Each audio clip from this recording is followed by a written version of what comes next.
నంద్యాలలో ఘనంగా వైకుంఠ ఏకాదశి వేడుకలు జరుగుతున్నాయి. స్థానిక పట్టణంలోని గుడిపాటిగడ్డ, సంజీవ్ నగర్ వెంకటేశ్వర స్వామి వారి ఆలయంలో ప్రత్యేక పూజలు నిర్వహిస్తున్నారు. ప్రత్యేక అలంకరణలోని వెంకటేశ్వర స్వామి వారు భక్తులకు దర్శనమిచ్చారు. వేకువజాము నుంచే స్వామి దర్శనానికి భక్తులు ఆలయాల్లో పోటెత్తారు. భక్తుల రద్దీ దృష్ట్యా ఆలయ నిర్వాహకులు ప్రత్యేక ఏర్పాట్లను పూర్తి చేస్తారు.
ఎడపడలవాడ వెంకటరమణ ఆపదము పడుతుంది కన్నీ కాపాడుతున్నది.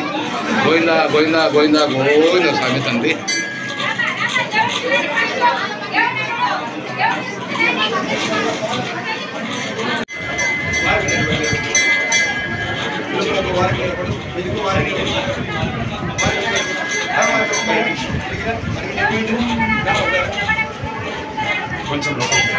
తలలు మాత్రమే ఉంటుందా? మంచం ముందుకు రావకండి, తలలు మాత్రమే పెట్టేయండి.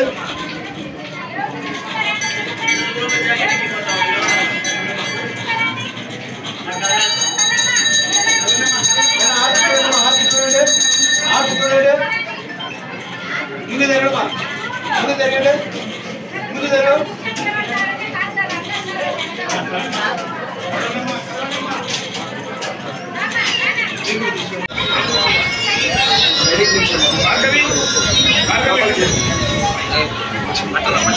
అక్కడ ఏం లేదండి.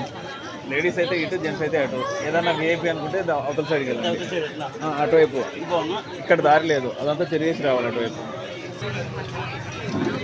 ఉదయం నుంచి ఖాళీగా ఉన్నారు. ఇప్పుడు ఫ్లోటింగ్ వచ్చింది, ఇప్పుడు వచ్చింది. రెడీ రావద్దా? ఉదయం